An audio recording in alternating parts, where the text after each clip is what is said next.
Perhaps the single most common question that new DPs have is, where should I put the lights?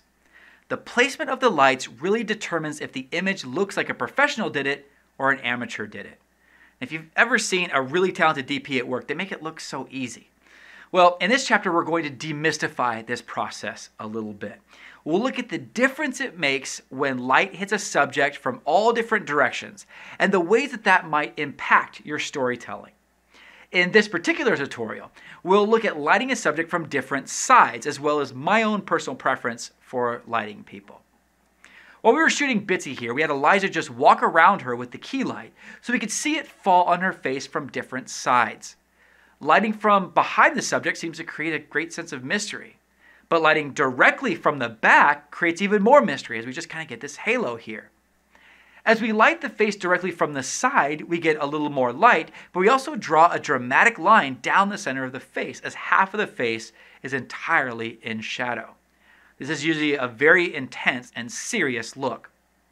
As we bring the light around towards the front of the face, we have a very common lighting angle. When you light the face from this angle, the nose creates a shadow on the cheek that creates like an inverted triangle under the eye.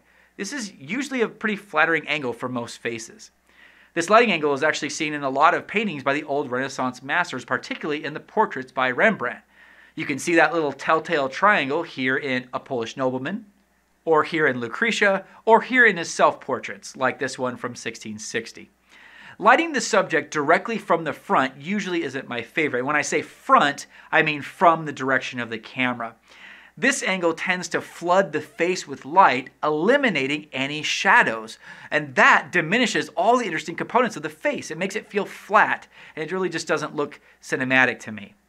The shot we looked at earlier from the talented Mr. Ripley that had the sourcey light also had light coming from the front.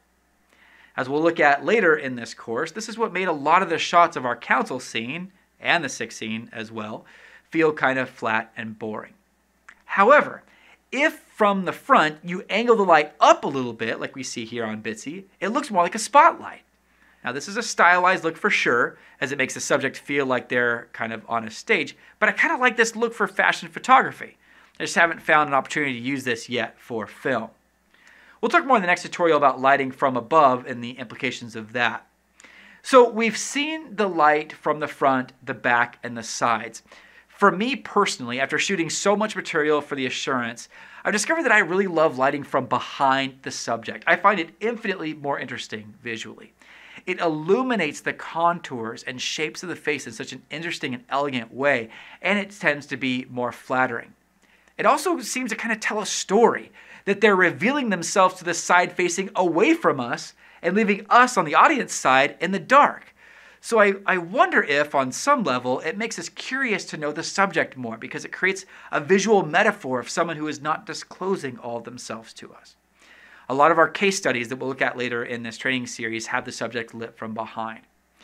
Remember, though, that as with all art, this is subjective. You might find that you have a preference for lighting from a certain angle over another, or you might find that you like different angles in different situations. The key is to know what you're doing. Next, let's explore lighting from above the subject.